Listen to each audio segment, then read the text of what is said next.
It's not often you see Conservative MPs cheering the European Convention on Human Rights, but they did today, as Theresa May used it to keep Gary McKinnon in Britain.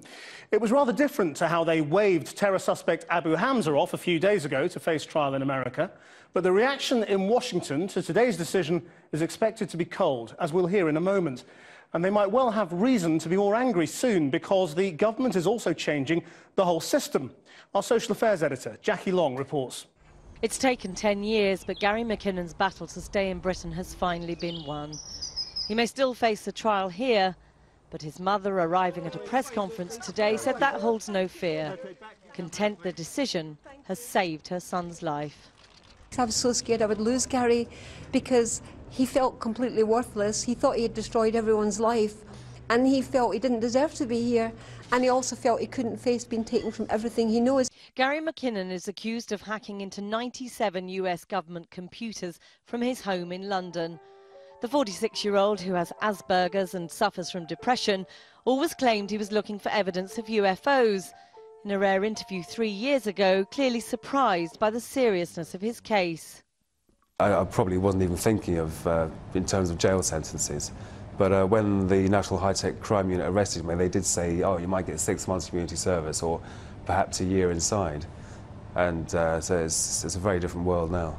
In recent years, his mental health is said to have deteriorated, and it was his fragile state that ultimately led the Secretary of State to rule against his extradition, forcing her to invoke the Human Rights Act, much derided on the Conservative benches.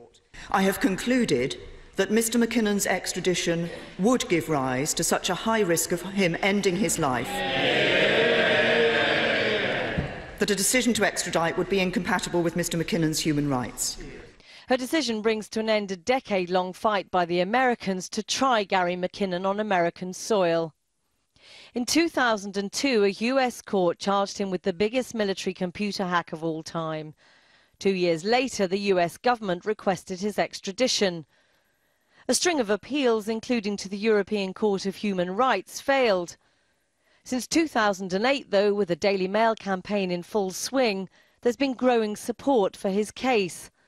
And earlier this year, Prime Minister David Cameron and President Obama agreed to review how the controversial extradition treaty between the UK and the US is working.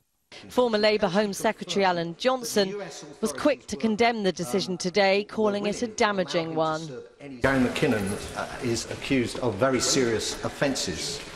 The US were perfectly within their rights, and it was reasonable of them to seek his extradition. We now do not know whether Gary McKinnon will ever have to face justice on those accusations. This goes far beyond the fate of Gary McKinnon and to the very heart of the way extradition cases will now go through the courts. The Home Secretary plans to relinquish power on such decisions and hand it to judges.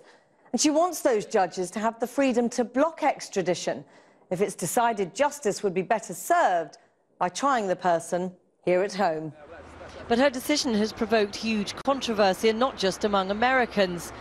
2 weeks ago, terror suspects Barbara Ahmed, Abu Hamza and 4 others, including one diagnosed with Asperger's, were extradited to the US. Barbara Ahmed's father believes the timing of today's announcement was no coincidence. Gary McKinnon's case has been postponed again and again and again, which is a clear indication that they were delaying it deliberately so that they could send Barbara and others off to America, and then they will take the decision, and then they will make some sort of changes in extradition law. The extradition case against Gary McKinnon may be over, but the debate about how future cases will be dealt with has only just